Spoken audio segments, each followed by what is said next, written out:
IT, 반도체 기술 강국에 이어 짧은 역사에도 우주 강국의 새 역사를 써내려온 대한민국. 한국형 발사체 누리호에 이어 달 탐사선 다누리의 성공까지.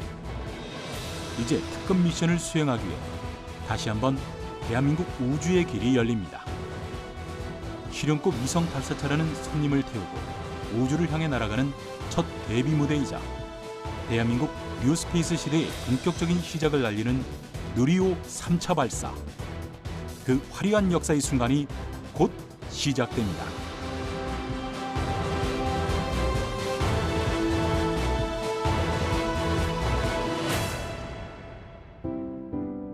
최근 천문학계가 주목한 한 권의 고서가 있습니다. 바로 조선시대에 기록된 해성 관측 기록인 성변축후단자인데요. 성변축후단자는 조선시대 천문, 지리 등 기상 담당 관청인 관상감에서 기록한 천문 관측 자료입니다. 주로 해성이나 초신성, 운석과 같은 특이한 천문 현상을 기록해 승정원을 거쳐 왕에게 보고됐는데요. 이 성변축후단자를 유네스코 세계기록유산에 등재하기 위한 움직임이 시작됐습니다. 성변축후단자가 가지는 가치는 두 가지 측면에서 볼 수가 있습니다. 하나는 이것이 조선시대 왕실에서 남긴, 그러니까 국가에서 남긴 공공기록물이라는 것입니다. 예, 두 번째는 이 기록물들이 공공기록물이면서 현장 기록을 담고 있다는 것입니다. 그래서 전 세계에서 해성 관측 기록은 많이 남아있죠. 중세 유럽의 기록들이 있는데 대부분은 개인 기록이고요. 그 다음에 개인 기록이라 할지라도 마지막 한 번 옮겨지거나 두 번 옮겨져서 남긴 기록들이 대부분인데 우리나라 남겨져 있는 이 성변축후단자는 왕실 기록물이면서 국가 기록물이면서 현장을 담고 있다는 면에서 매우 가치가 있다고 할 수가 있겠습니다. 과학자들이 주목하고 있는 성변축후단자의 내용은 영조 35년인 1759년의 기록. 해성의 위치와 북극으로부터의 거리는 물론 꼬리의 길이까지 적혀 있고 관측에 참여한 5명의 이름도 담겼습니다. 이 별의 정체는 헨리의 성. 영국의 천문학자 헨리가 76년 주기를 예측한 뒤 조선 상공에 나타난 헨리의 성을 관측한 것인데요.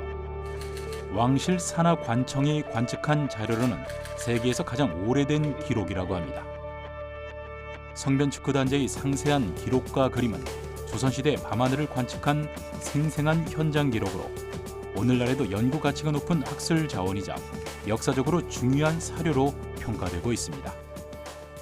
천문학은 과거를 연구하는 학문입니다. 우주의 역사를 연구하죠. 네, 그러다 보니까 오랜 시간 동안에 인류 역사 또는 우주 역사에 남겨진 흔적들을 연구를 하고 있는데요. 그 천문학은 우리가 인류가 살았던 역사 기간 동안에 나타난 천문 현상을 기록해 놓은 것입니다. 우리나라에 꽤 많은 기록들이 남아 있고요. 가치 있는 것들도 꽤 많이 있습니다. 그래서 성변축후단자뿐만이 아니라 굉장히 과학적으로 역사적으로 의미 있는 유물과 기록들이 남아 있기 때문에 그런 것들을 우리가 앞으로 세계기록유산이라든가 다른 방법으로 세계에 알려서 그 가치들을 사람들한테 공유하고 그런 것들을 또 앞으로 우리가 본받아서 또 발전해 나갈 수 있도록 그런 일들을 계속 하려고 합니다. 예로부터 신비롭고 아름다운 하늘은 인간이 닿을 수 없는 미지의 공간이자 동경의 대상이었습니다. 하지만 인류가 발을 디딘 곳은 지구의 위성 달 하나뿐. 아직도 우주엔 신비의 공간이 수없이 많습니다. 신의 영역으로 여겨졌던 신비로운 우주의 비밀이 인류의 문명 발달과 과학의 발전으로 조금씩 벗겨지고 있습니다.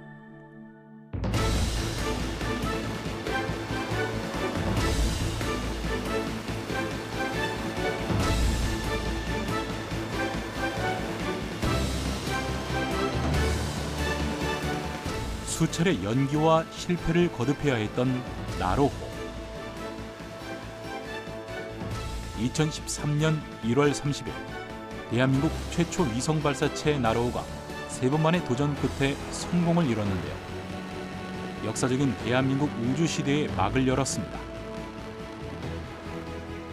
그리고 2021년 본격적으로 우주 영토를 점령하기 위한 한국형 발사체 누리호가 개발됐습니다. 누리호는 숱한 실패와 좌절, 험난한 과정 끝에 탄생한 한국형 발사체인데요.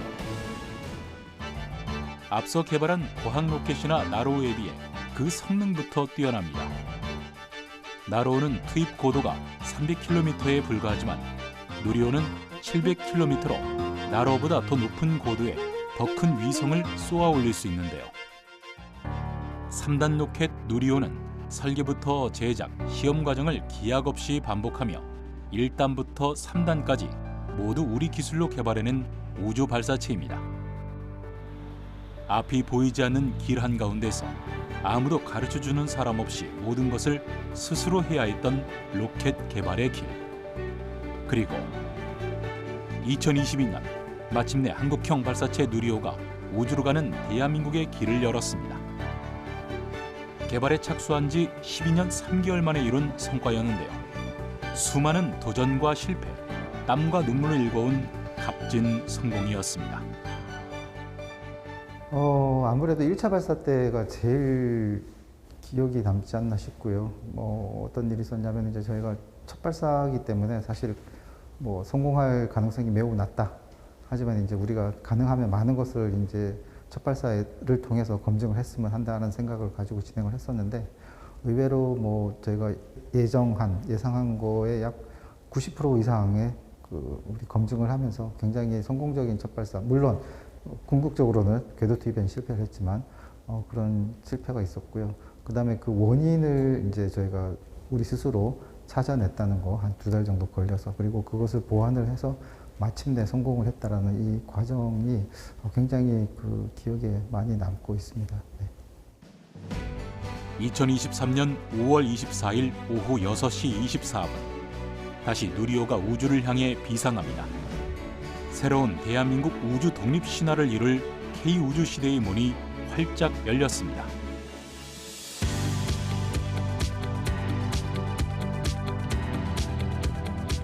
이곳은 나로 우주센터 발사체 총조립동입니다. 누리호 3차 발사를 앞두고 막바지 준비에 한창인데요.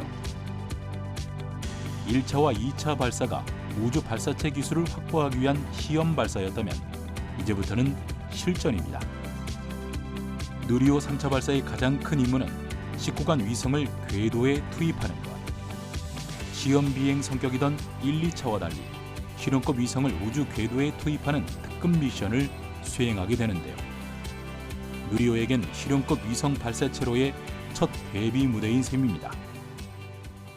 네, 누리호 3차 발사 같은 경우는 2차 발사 혹은 1차 발사하고 달리 저희가 실제 이제 위성을 목표 궤도에 투입하는 게 가장 큰 차이점이라고 할 수 있는데요. 1차, 2차 때는 발사체 성능을 검증하기 위해서 저희가 위성을 탑재하기도 하고 더미를 탑재하기도 했는데 3차 발사 때부터는 이제 위성을 실제로 요구하는 궤도에 투입하는 게 가장 큰 목적입니다. 그리고 두 번째로는 위성이 투입되는 것 동시에 발사체의 신뢰도를 계속적으로 저희가 증가시키고 확인하는 작업을 해야 되고 확인 작업까지 포함하게 되겠습니다. 누리호는 로켓 3개가 하나로 조립된 3단형 로켓인데요. 1, 2단 결합을 마친 누리호는 조립과 성능 시험을 완료했고 화약류나 고체 모터 등 모든 구성품 조립도 끝난 상태입니다. 1, 2단은 누리호가 더 멀고 높이 오를 수 있도록 도움닫기 역할을 하고 3단은 목표 궤도까지 날아가 품고 있던 위성을 발사하는 역할을 하는데요. 3단에는 초소형 위성 8기가 실리게 됩니다. 누리호 발사체는 3단형으로 구성되어 있고요. 1단, 2단, 3단으로 되어 있는데요. 전부 다 이제 액체 엔진을 가지고 있는 발사체입니다. 1단 같은 경우는 75톤 엔진 4개가 이제 클러스터링, 즉 묶여져서 날아가게 되겠고요. 2단에는 75톤 1개 엔진이 붙어 있습니다. 그리고 3단은 7톤 엔진 하나가 붙어 있고요. 그렇게 해서 저희가 고도별로 저희가 1단, 2단, 3단을 운영하게 되겠고요. 저희가 3차 발사 같은 경우는 고도 550km 고도에 지금 저희가 위성 차세대 소형 위성 2호와 나머지 큐브 위성 7개를 투입하는 걸 목표로 하고 있습니다. 이번 3차 발사부터는 실제 위성이 요구하는 궤도에 위성을 투입하게 되는데요. 누리호는 1138초, 약 19분의 비행을 하게 됩니다. 1단과 페어링, 2단을 분리한 이후 각 위성을 궤도에 진입시켜 위성이 서로 충돌하지 않도록 20초 간격으로 순차 분리해서 발사하게 됩니다. 지난 2차 발사와는 달리 최종 미션과 발사 시간, 고도 등이 달라졌는데요. 탑재되는 위성은 총 8기로 무게는 504kg.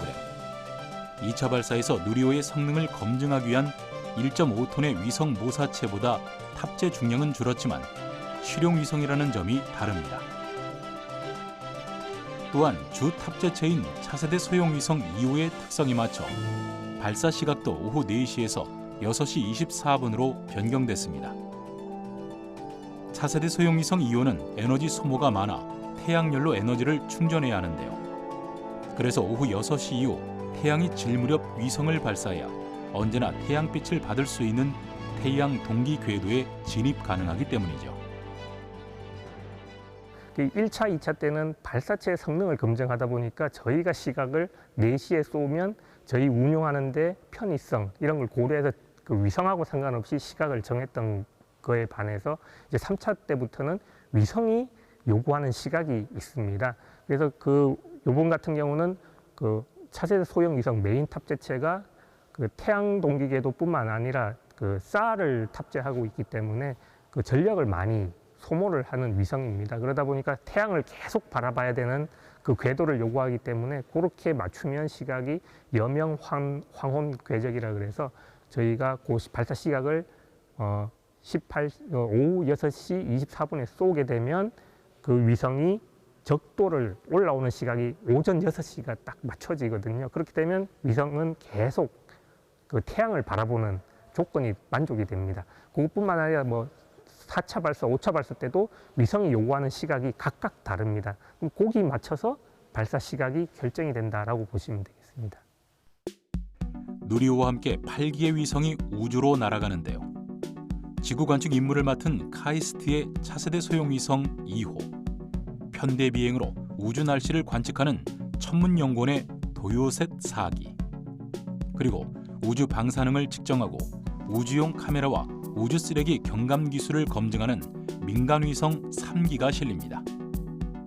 그렇다면 주 탑재체인 차세대 소형 위성 2호와 군집 위성인 도요셋 4기는 누리호 3차 발사에 어떤 의미가 더해질까요? 대한민국 최초의 인공위성인 우리별 1호를 우주로 보낸 전통과 30년이라는 역사를 간직한 이곳은 카이스트 인공위성 연구소입니다. 누리호 3차 발사에 실려 우주로 향하는 차세대 소형 위성 2호는 카이스트 인공위성 연구소가 개발한 10번째 위성인데요.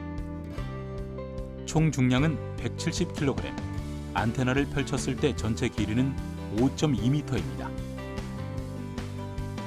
차세대 소형 위성 2호는 고도 550km 궤도를 2년간 돌면서 지상 관측 임무를 수행하는데요.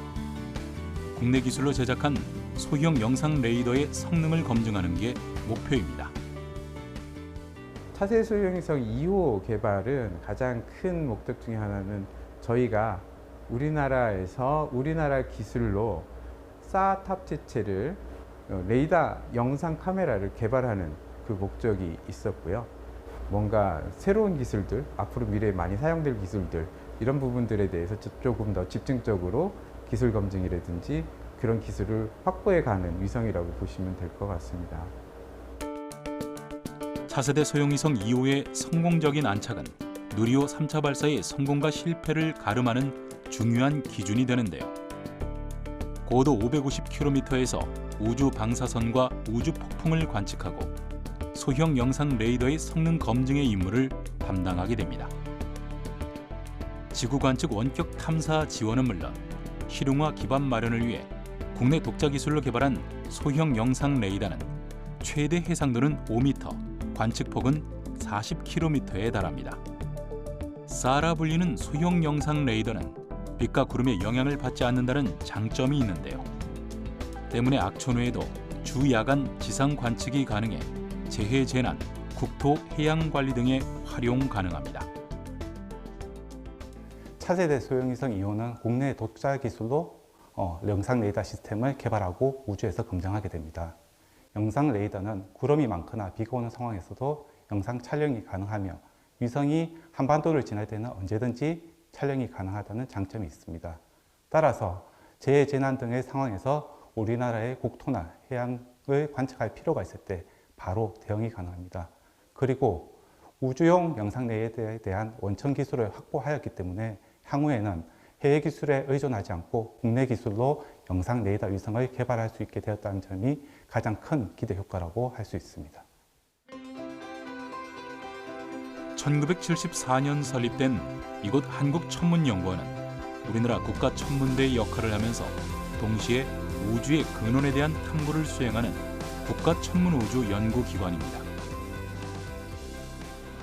이곳 천문연구원에서는 군집위성 도요셋 4기를 누리호에 실어 우주로 보내게 되는데요. 먼 우주로 떠나기 위한 마지막 점검을 위해 연구원들의 움직임이 바빠집니다. 바로 이 인공위성이 도요셋인데요. 도요셋이라는 이름에는 크기는 작지만 오래 날 수 있는 비행 능력을 지닌 도요셋처럼 작지만 높이 나는 위성이라는 의미가 담겨 있다고 합니다. 4기의 큐브셋이 함께 비행을 하면서 임무를 수행하는 초소형 군집 위성으로 우주 날씨를 관측하는 임무를 하게 됩니다. 저와 같이 이제 그런 우주 과학을 연구하는 사람의 입장에서 본다면은 우주 현상이 굉장히 그 시간적인 변화와 공간적인 변화 이런 것들을 동시에 보고 싶은데 위성 한 기만을 이용하게 되면은 이러한 변화를 우리가 쉽게 파악할 수가 없습니다. 그래서 저희는 위성 4기를 동시에 발사할 그런 계획을 세웠고요. 그리고 조금 더 이러한 것들을 4대를 효율적으로 운용하기 위해서 위성 4대의 그러한 상호간의 거리와 형태를 바꿔주는 그런 편대 비행 임무를 수행하게 되었습니다. 2017년부터 개발을 시작한 도요셋 인공위성은 우리나라에서 처음으로 우주 날씨를 관측하기 위해 개발한 전용 위성인데요.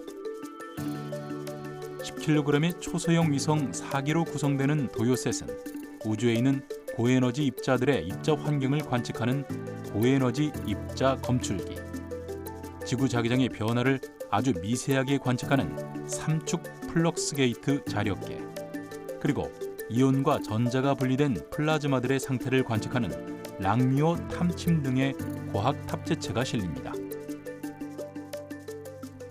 도요셋은 무게 10kg의 나노급 위성으로 4기의 위성은 종대 비행, 횡대 비행을 반복하며 지구 궤도를 돌게 되는데요. 우주 공간에서 서로 간의 거리를 조절하며 다양한 우주 날씨를 관측 분석합니다. 종대 비행으로는 시간적 변화를, 횡대 비행으로는 넓은 지역을 관측하게 됩니다.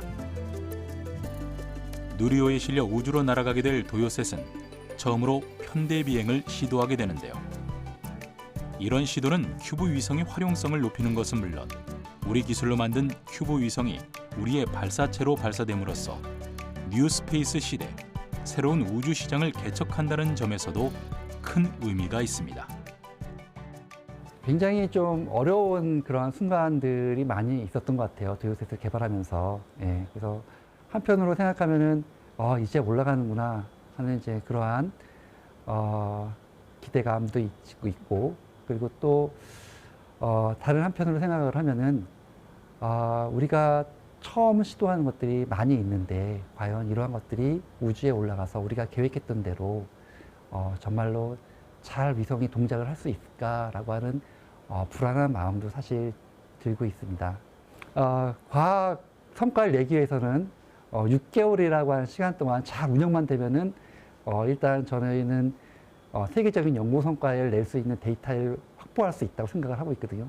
제발 6개월 동안 아무 탈 없이 잘 운영됐으면 좋겠습니다. 실용위성을 처음으로 우주로 보내는 누리호 3차 발사. 8개의 위성이 나로우주 센터에 도착하면서 발사를 앞두고 막바지 준비가 한창입니다. 차세대 소형위성 2호가 3단 중앙에 배치되고 좌우로 각각 4기와 3기의 큐브 위성이 배치됩니다. 차세대 소형위성 2호가 가장 먼저 분리되고 난 후 20초 간격으로 큐브 위성이 차례로 분리되며 발사체가 이륙하고 약 18분이 지나면 모든 위성이 분리됩니다. 이후 각 위성들은 약 하루가 지난 뒤 지상과의 교신을 통해 최종적으로 성공 여부를 판단하게 되죠. 우주항공 선진국에 등극하기 위해선 지구 주변을 도는 위성 개발과 위성을 싣고 대기권을 돌파할 수 있는 발사체 기술이 필수적인데요. 누리호 3차 발사가 성공할 경우 실용 위성을 우리의 기술과 발사체로 우주에 쏘아 올린 역사적인 첫 순간으로 기록될 것입니다. 우선은 현재 저희가 누리호를 이제 3번째 발사를 하게 되는데요. 현재 진행하는 사업은 누리호를 6차 발사까지 진행하는 사업을 현재 진행을 하고 있습니다. 그래서 3차 발사 이후에도 3차례 정도 누리호 발사가 더 진행이 될 계획이고요. 2027년까지 아마 그 이후에도 아마 누리호는 별도의 이제 목적을 가지고 추가적인 발사가 있을 수 있을 것 같은데, 발사체 신뢰도라는 거는 여러 번 발사를 하면서 점점 이제 높아지는 것이기 때문에 저희도 지금 그런 과정에 있다고 생각을 하고요. 1차 발사 때 있었던 문제를 해결해서 이제 2차 발사에 성공을 했고, 그 다음에 또 어떤 문제가 또 나타날지 모릅니다. 하지만 이제 계속해서 저희는 그런 문제가 발견되면 그걸 고쳐나가면서 저희도 이제 계속 성장을 해나갈 것이고, 아직은 그런 과정에 있다고 봐주시는 게 좋을 것 같습니다. 독자적인 우주 개발을 수행하기 위한 우주 개발의 전초 기지이자 우리나라 유일의 우주 발사체 발사장인 나로 우주센터 역시 누리호 3차 발사를 앞두고 기대감과 긴장감이 교차합니다. 이곳 나로 우주센터는 누리호 3차 발사 전부터 임무 최종 성공까지 누리호 발사를 지원하는 곳입니다. 우주로 가는 관문인 나로 우주센터는 2009년에 완공됐는데요. 완공 이후 총 6번의 발사가 진행됐습니다. 2013년 나로 3차 발사에 성공한 이후 누리호 발사를 위해 개조를 시작했는데요. 2017년 엔진 시험 설비를 구축하고 2021년 제2 발사대 구축을 완료했습니다. 나로 우주센터는 그 발사체 발사를 위해서 크게 3가지 역할을 한다고 보시면 됩니다. 첫 번째가 전기, 통신, 용수, 소방과 같은 기반 설비를 제공하는 것이 되겠고요. 두 번째로는 발사체를 추적하고 통신하기 위한 외인지 시스템을 운영하는 것이 되겠습니다. 그리고 마지막으로 발사 안전 통제가 있는데요. 11개 기관과 협력을 해서 지상, 해상, 공역에서의 안전을 확보하고, 그리고 혹시 있을지 모를 재난에 대비하는 역할을 하게 됩니다. 누리호 3차 발사 전 바람과 낙뢰 같은 기상을 분석하고 발사 당일 기상 위험 요소로부터 문제가 없는지 판단하는 역할을 수행하는데요. 이때 낙뢰, 고층풍, 온도, 습도 등 여러 가지 기상 요소들을 판단하기 위해 자체적으로 운용하고 있는 기상 시스템을 활용합니다. 특히 고층풍을 확인하기 위해서 발사 당일 총 4회에 걸쳐 고층 기상 관측 장비를 운용합니다. 또한 발사체가 안전하게 발사되고 비행할 수 있도록 육상, 해상, 공역에 대한 통제 구역을 설정하고 위험 요소를 사전에 차단하는 발사 안전 통제 시스템을 운용할 뿐 아니라 발사체를 추적하여 획득한 위치 정보를 나로 우주센터 발사 지휘 통제 센터로 실시간으로 전송하는 추정 레이더 장비를 운용합니다. 발사 임무 시에는 비행 데이터를 수집하는 원격 자료 수신 장비 텔레메트리를 운영하고, 누리호가 임무 중 궤도 이탈 등 비상 상황이 발생했을 경우 누리호의 비행을 안전하게 종료시킬 수 있도록 명령을 전송하는 비행 종단 시스템을 운영합니다. 그 발사체 발사라는 게 한 번 성공했다고 해서 다음번에 성공한다는 그런 보장이 없지 않습니까? 그러다 보니까 늘 매번 발사 때마다 첫 발사하고 똑같이 긴장을 하게 되는 것 같습니다. 더 큰 변화는 나로 센터에 민간 발사체 발사장이 들어서게 되는 것이 되겠습니다. 지금 현재 있는 발사대 그 산 너머에 액체라든지 고체, 하이브리드 연료를 사용하는 다양한 민간 발사체 발사를 위한 발사대 2개하고, 그리고 엔진 시험 설비를 구축을 하게 되는데, 이런 것들이 완료가 되면 더 이상 이제 우리나라 소형 발사체 업체에서 외국에 나가서 발사할 필요가 없이 국내에서 발사가 가능해질 것으로 기대를 하고 있습니다. 우리는 왜 우주 발사체를 개발하는 걸까요? 우주 발사체는 인공위성, 유인 탐사 등 지상에서 우주로 나아가기 위해 필요한 가장 기본적인 운송수단입니다. 최근 위성 발사 수요가 급증하면서 발사체 시장 역시 빠르게 성장하고 있는데요. 전 세계 발사체 시장 규모는 2022년 22조 2,843억 원에서 2027년 39조 305억 원으로 5년 새 75.1% 늘어날 전망입니다. 향후 우주 개발의 주도권을 가지기 위해서 자국의 우주 발사체 기술은 꼭 필요한 상황입니다. 우주 발사체 시장은 현재 급변하고 있습니다.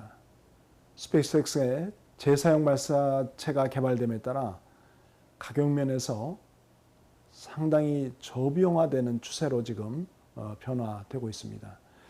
따라서 우주 발사체 시장의 경쟁력을 갖기 위해서는 신뢰성 확보는 기본이고 비용 면에서 경쟁력을 반드시 가져야 됩니다. 은색의 거대한 동체가 구름을 헤치고 하늘로 향합니다. 잠시 후 한 줄기 불길과 함께 휘청이더니 조심스럽게 수직으로 본체를 일으키며 천천히 낙하를 이어가던 발사체가 흙먼지와 함께 땅에 내려앉습니다. 스페이스X의 발사체 재사용 기술은 명실상부한 우주 산업의 핵심 역량이 됐습니다. 우주 공간까지 위성을 옮긴 동체가 지표면으로 돌아와 다시 사용되기 위해선 고도의 과학 기술이 필요한데요. 저비용의 발사체 재활용 기술은 스페이스X를 현재 위치에 올려놓은 기반이자 전 세계 발사체 시장의 판도를 바꾸는 계기가 되었습니다. 이제 우주 발사체 시장에서 경쟁력을 갖기 위해서는 우리나라 역시 발사체의 신뢰성 확보와 함께 비용 면에서 경쟁력을 가져야 할 때입니다. 개발 초기부터 스페이스X는 부품을 외주를 주지 않고 설계부터 제작에 이르기까지 스페이스X 자체적으로 이루어졌습니다.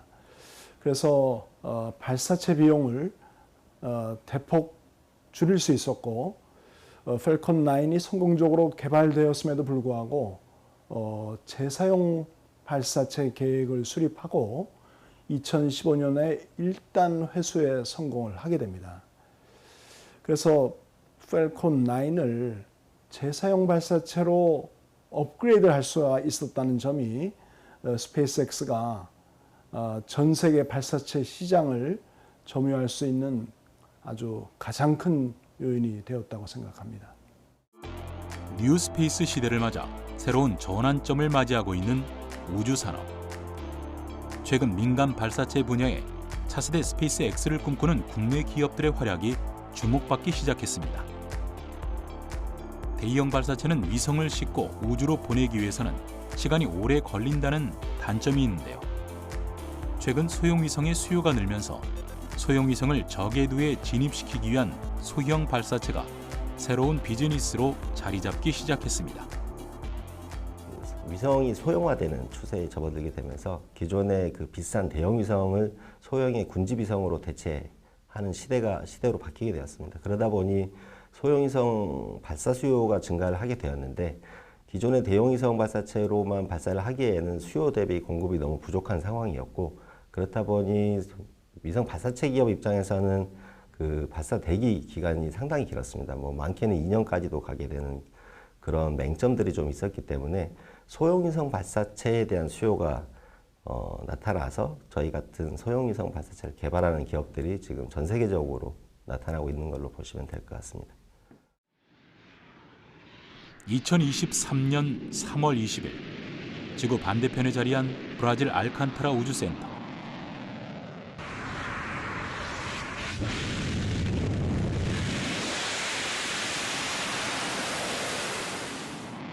흰 연기와 불꽃을 내뿜으며 로켓이 우주를 향해 힘차게 날아올랐습니다. 이날 로켓의 비행 시간은 총 4분 33초.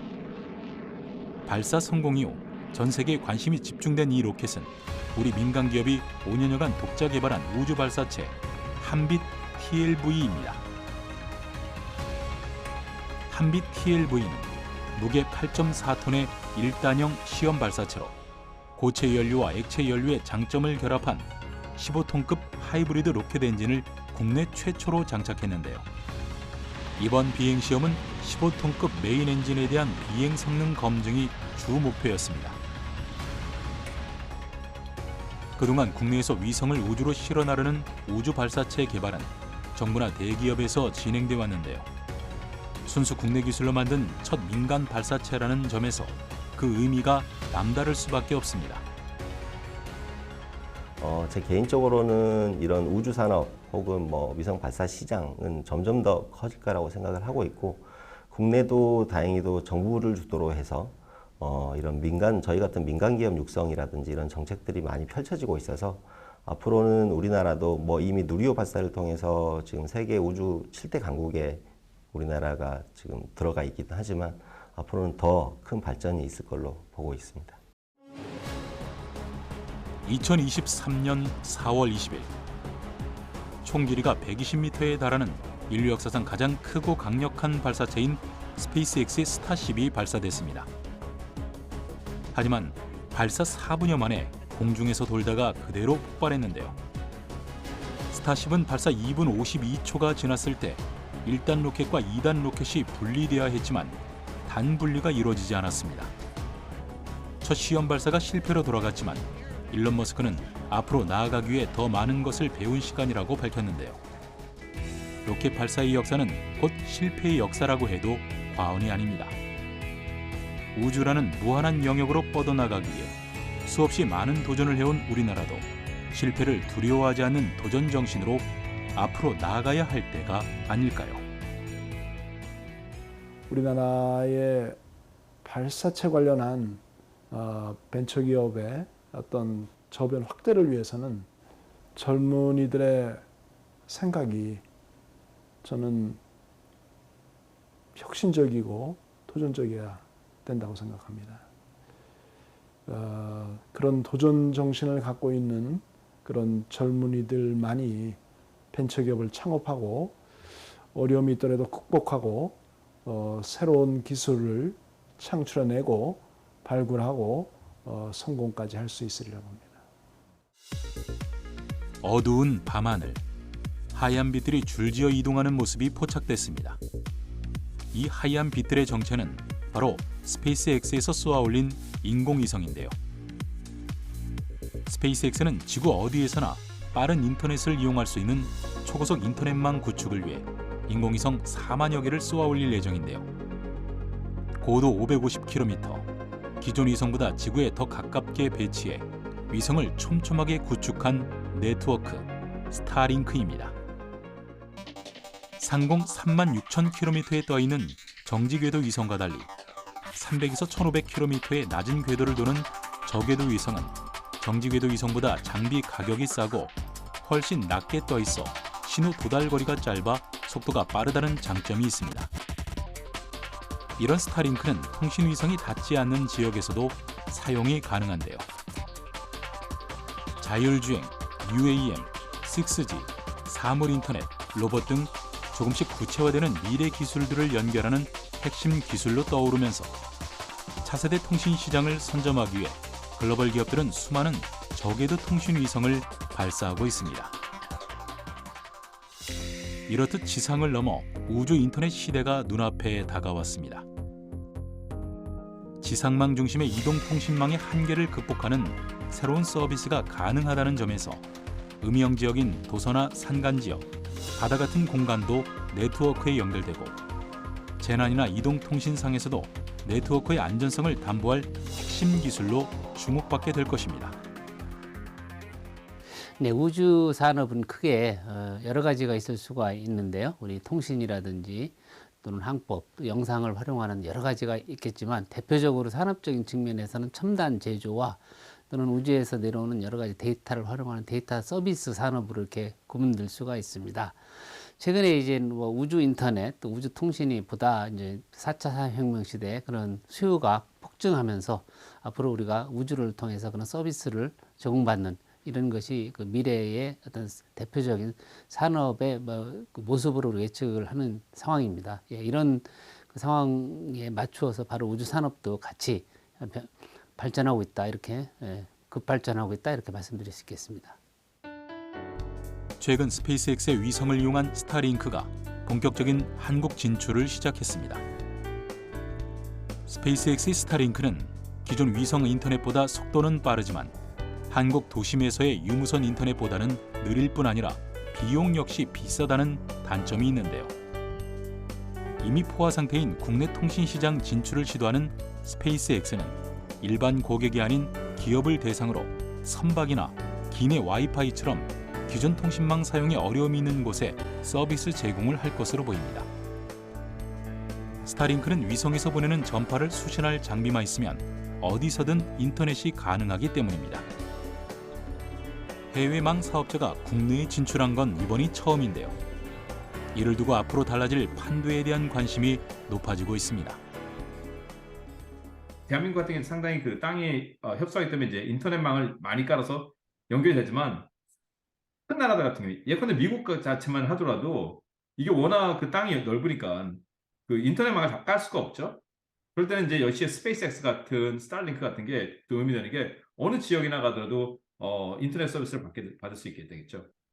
그 산업화라든지 지금 정보화 시대의 산업화라든지 이런 데에서는 우주가 혁신적인 지금 역할을 하고 있는 것 같아요. 그래서 현재로서는 지금 데이터 그 인터넷이라든지 어떤 관측이라든지 GPS 이런 것이 이제 가장 지금 중요한 중요한 이유로 우주로 지금 많이 상업화들이 가고 있는 것 같아요. 데이터 서비스라든지 여러 면에서. 우주 인터넷 데이터 활용에 있어 초소형 위성의 역할이 점점 더 커지고 있는 상황. 이곳에서는 초소형 인공위성의 설계, 제작은 물론 위성 데이터 활용을 위한 플랫폼 제공을 목표로 하고 있습니다. 평균 나이 30대, 젊은 엔지니어로 구성된 이 기업은 최근 우주 산업에서 주목을 받고 있는 스타트업이기도 합니다. 일단은 초소형 위성이라는 거는 위성이 경제성하고 효율성을 굉장히 극대화한 위성이라고 생각을 하고 있습니다. 그렇기 때문에 작은 부피로도 많은 일을 할 수 있다고 생각을 하고요. 큰 위성에 저희 위성들을 여러 개를 실어가지고 발사를 한 다음에요. 그 목표하는 저희 이제 행성이나 아니면 위성의 위성 군집을 이루어서 어떤 특정 지역을 계속 지속적으로 변화 관측을 한다고 하면 좀 더 높은 수준의 우주 탐사를 할 수 있을 거라고 생각하고 있습니다. 이곳에서 자체 개발한 초소형 인공위성의 이름은 옵저버. 전자레인지 정도 크기의 지구 관측용 초소형 위성으로 멀티 스펙트럼 카메라를 탑재하고 있어 너비 1.5m 이상의 지구상 물체를 식별할 수 있는 해상도를 갖추고 있는데요. 군집으로 운용하면 중대형 인공위성 한 대를 운용할 때보다 훨씬 짧은 시간 간격으로 지구 데이터를 수집할 수 있을 뿐 아니라 비용 역시 절감할 수 있다는 장점을 가지고 있습니다. 초소형 인공위성 옵저버 시리즈는 2023년 우주로 발사해 본격적인 성능 검증을 진행할 예정이라고 하는데요. 향후 5년 이내에 100기 이상의 위성을 발사해 세계 주요 도시에 실시간 위성 모니터링 서비스를 제공하는 것이 목표라고 합니다. 저희 회사가 꿈꾸는 미래는 위성이 굉장히 많이 띄워져 있어서 마치 지구를 저희가 이제 계속 셀카를 찍는 것처럼 속속들이 들여다보는 세상을 좀 원하거든요. 그래서 저희 회사의 많은 수의 위성들이 여러분들이 잘 알지 못하는 지구 반대편에 있는 정보들까지도 핸드폰에서 손쉽게 보실 수 있고 또 이렇게 전 세계를 하나로 연결시킬 수 있는 그런 어떤 위성 인프라가 되는 거가 저희 이제 최종 목표라고 할 수 있습니다.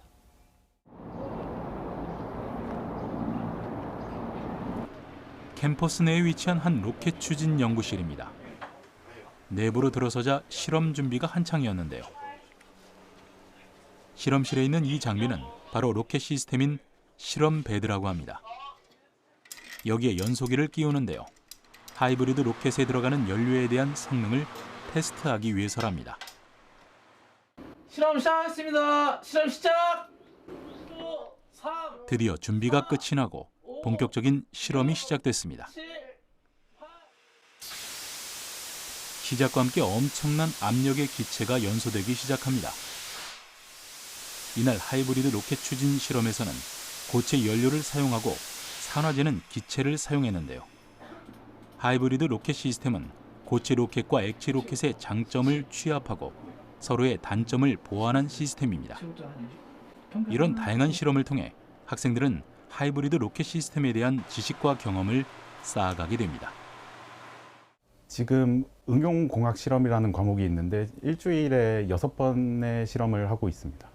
실험 준비하는 과정이 솔직히 힘들기는 하지만 연소되는 모습을 보면서 힘든 과정보다는 연소되는 모습에 더 뿌듯함을 느끼고 있습니다.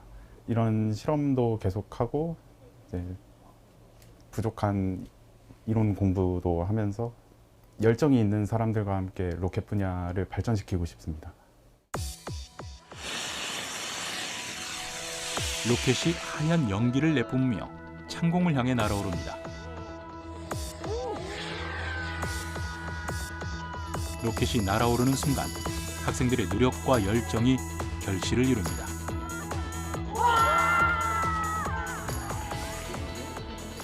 (1988년부터) 활동을 시작한 이 로켓 동아리는 그 역사만도 무려 36년이나 되었는데요. 로켓에 매료되었다는 학생들은 새로운 로켓 개발을 위해 저마다 아이디어를 주고받습니다. 2단 고체 로켓 이외에도 하이브리드 로켓을 개발하고 있다는데요. 그동안 다양한 대회에 참가하면서 여러 차례 수상을 할 정도로 꽤나 실력 있는 청년들입니다. 저희 동아리 같은 경우는 이제 누라라고 전국 대학생 로켓 연합회가 설립된 이래로 계속해서 그 대회에 참여하고 있으며 그 대회에서 특별상과 장관상 등 다양한 상을 타고 있습니다. 또한 저희 로켓을 만들면서 가장 보람찼던 점은 저희가 이제 로켓을 만들고 직접 발사대에 올려서 발사할 때 그때가 가장 보람을 느끼는 순간이 아니었지 싶습니다. 우주를 향한 각자의 꿈을 담아 로켓을 쏘아 올리는 청년들.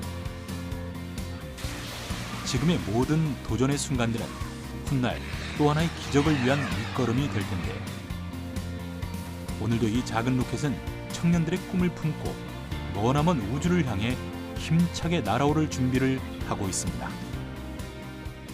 앞으로 대한민국의 우주 분야는 많은 청소년들, 그리고 현재 대학에서 항공우주 분야뿐만 아니라 다양한 산업체와 연구소에서 많은 활동을 하고 있기 때문에 매우 전망이 밝다라고 생각이 되는데요.